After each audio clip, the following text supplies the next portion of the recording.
Pourquoi j'ai peur de changer? Salut à toi, c'est Manon. Aujourd'hui, je suis ravie de te retrouver pour te parler de la peur du changement. Alors, je vais commencer par une petite question. Est-ce que ça t'est déjà arrivé qu'à la seconde même où tu envisages un gros changement dans ta vie, donc un changement d'orientation, un changement de poste, un changement de métier, changer de ville, changer de vie carrément, t'es tout de suite rattrapé par de la peur et des doutes. Alors du coup, le résultat, c'est que tu te ravises et puis tu ouvres la porte aux excuses en te disant je vais voir plus tard, là j'ai pas le temps. Ou alors en te disant faut pas que j'abuse, ma situation elle est pas si mal. Alors qu'au fond finalement t'es pas tellement satisfait de ta situation et t'aimerais bien t'aspirerais à autre chose. En fait tout ça c'est lié à un phénomène qui s'appelle l'homéostasie. Ton cerveau, il aime te savoir en sécurité. Il aime te savoir dans le connu, quoi. Dans tes petites habitudes. Dans ce qu'on peut appeler ta zone de confort. Donc tout de suite, quand tu envisages un changement, il va être en alerte. Donc il va se mettre à te proposer des scénarios catastrophes. Et il est super fort pour ça. Donc en fait, il va résister à ces changements éventuels. Parce qu'en fait, son but à lui, c'est de préserver, de protéger ton équilibre actuel. Même si finalement, ta situation actuelle, t'en es plus tout à fait satisfait, quoi. En fait, le souci, c'est qu'il va se focaliser sur les pertes certaines, ce que t'es sûr de perdre en faisant ça, plutôt que de se focaliser sur les gains du changement, qui eux sont forcément incertains. Du coup, il t'empêche d'oser parce que c'est un peu comme si finalement tu sautais dans le brouillard et tu vois pas le filet qui est en dessous et du coup tu peux pas savoir si tu vas te casser la gueule ou pas. Pardonne-moi l'expression, mais c'est ce qui m'est sorti.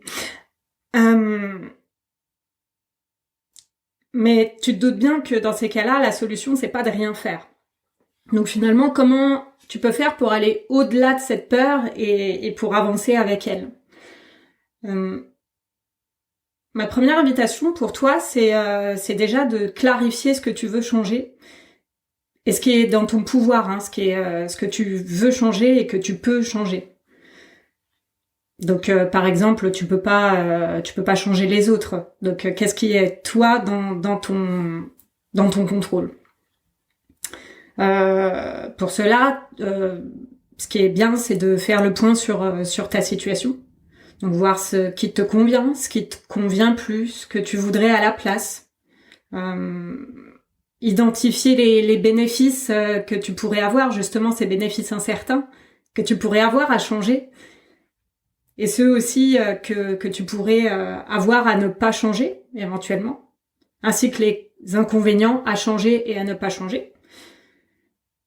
Et je t'invite aussi à faire le point sur toi, sur ce qui te fait vraiment vibrer, sur ce que tu as envie de faire dans ta vie.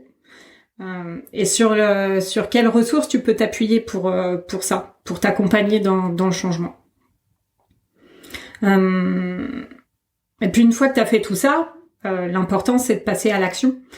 En commençant par le plus petit pas possible en direction de l'objectif que tu as choisi pour avancer petit pas par petit pas et célébrer chaque petit pas parcouru.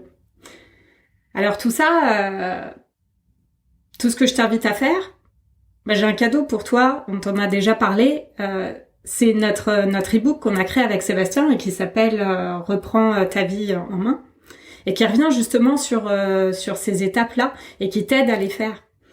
Donc si ça t'intéresse et que t'es là-dedans actuellement, je t'invite à le télécharger et tu vas voir, ça va bien te faire avancer sur ce sujet-là.